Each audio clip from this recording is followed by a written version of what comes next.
Halo teman-teman, perkenalkan saya Arik, saya adalah Application Engineer dari PT Cipta Satria Informatika, khususnya di bidang building. Pada kesempatan kali ini, kita akan coba membahas mengenai update terbaru dari Revit 2025, khususnya di bagian structure. Pada update kali ini, ada beberapa fitur-fitur menarik yang bisa kita bahas, mulai dari splice rebar, rebar constraint, multiple brick steel connection, dan split steel column. Kira-kira apa aja update-nya? Mari kita bahas. Yang pertama, ada update fitur mengenai splice rebar. Sebelumnya, jika kita ingin membagi rebar menjadi beberapa bagian, itu kita perlu setting satu-satu. Mulai dari menaruh rebar secara manual, menyeleksi tiap rebar yang ingin disesuaikan panjangnya, dan seterusnya. Tentunya ini menjadi sebuah halangan bagi tiap modeler ketika harus melakukan pekerjaan tersebut. Dengan splice rebar, kita bisa melakukan hal tersebut dengan sangat mudah. Berikut penjelasan lebih detailnya. Ketika kita sudah membuat area rebarnya, kita bisa klik pada rebar yang ingin disesuaikan panjangnya, lalu kita bisa pilih menu splice yang ada di atas.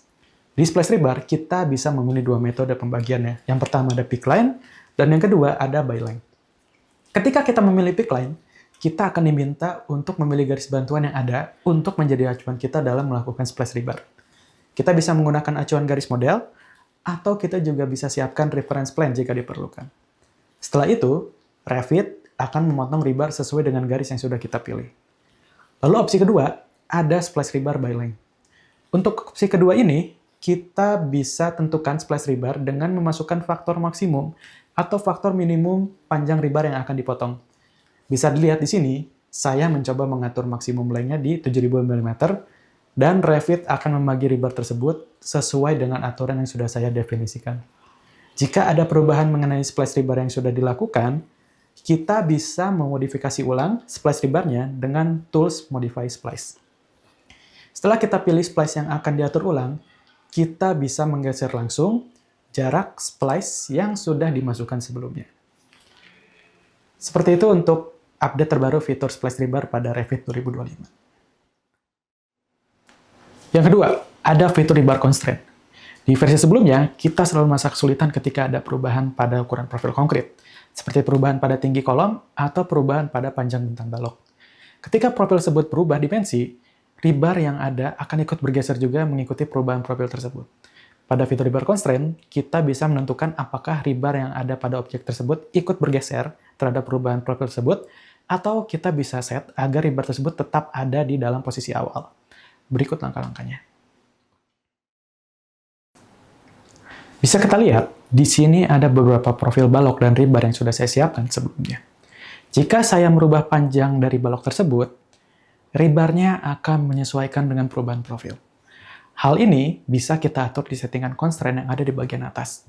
Langkah pertama, kita bisa memilih rebar yang akan dikunci posisinya, lalu kita bisa memilih opsi edit constraint yang ada di bagian atas.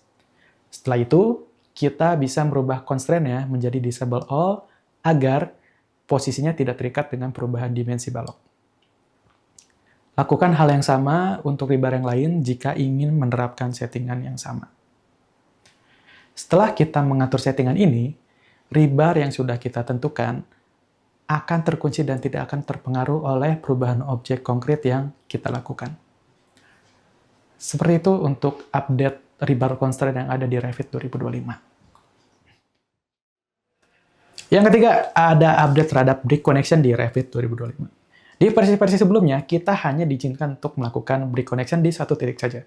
Tentunya hal ini akan memakan banyak waktu jika kita memiliki skala proyek yang besar, dan kita perlu melakukan brick connection di tiap-tiap sambungan bajanya.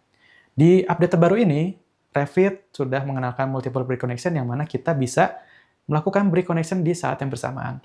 Detailnya seperti apa? Mari kita bahas. Bisa kita lihat, saya akan melakukan perbandingan antara brick connection di versi Revit 2024 dengan versi Revit 2025. Di versi 2024, kita bisa lihat langsung bahwa kita bisa melakukan brick connection untuk single connection saja. Tetapi ketika saya memilih beberapa connection dan ingin saya brick langsung connection-nya, komen tersebut hilang atau belum tersedia. Mari kita lihat perbedaannya di versi Revit 2025. Di versi Revit 2025, semuanya tampak sama untuk brick connection ini. Tapi, lihat ketika saya mencoba memilih beberapa connection langsung dan mencoba brick connection secara bersamaan. Bisa dilihat, sudah ada comment break connection-nya tidak seperti versi Revit sebelumnya. Tentunya update ini sangat membantu teman-teman ketika ada proyek skala besar yang berhubungan dengan struktur baja. Seperti itu untuk update multiple brick connection di Revit 2025 ini. Yang keempat, ada split column or framing with steel connection. Di versi sebelumnya, kita tidak bisa untuk melakukan split elemen, khususnya untuk objek kolom dan balok jika terdapat steel connection di dalamnya. Tentunya ini menjadi kendala bagi kita jika harus melepas steel connection terlebih dahulu jika ada profil yang ingin kita bagi. Di versi baru Revit, kita bisa melakukan pekerjaan tersebut tanpa perlu melepas steel connection pada profil baja. Detailnya seperti apa? Mari kita bahas.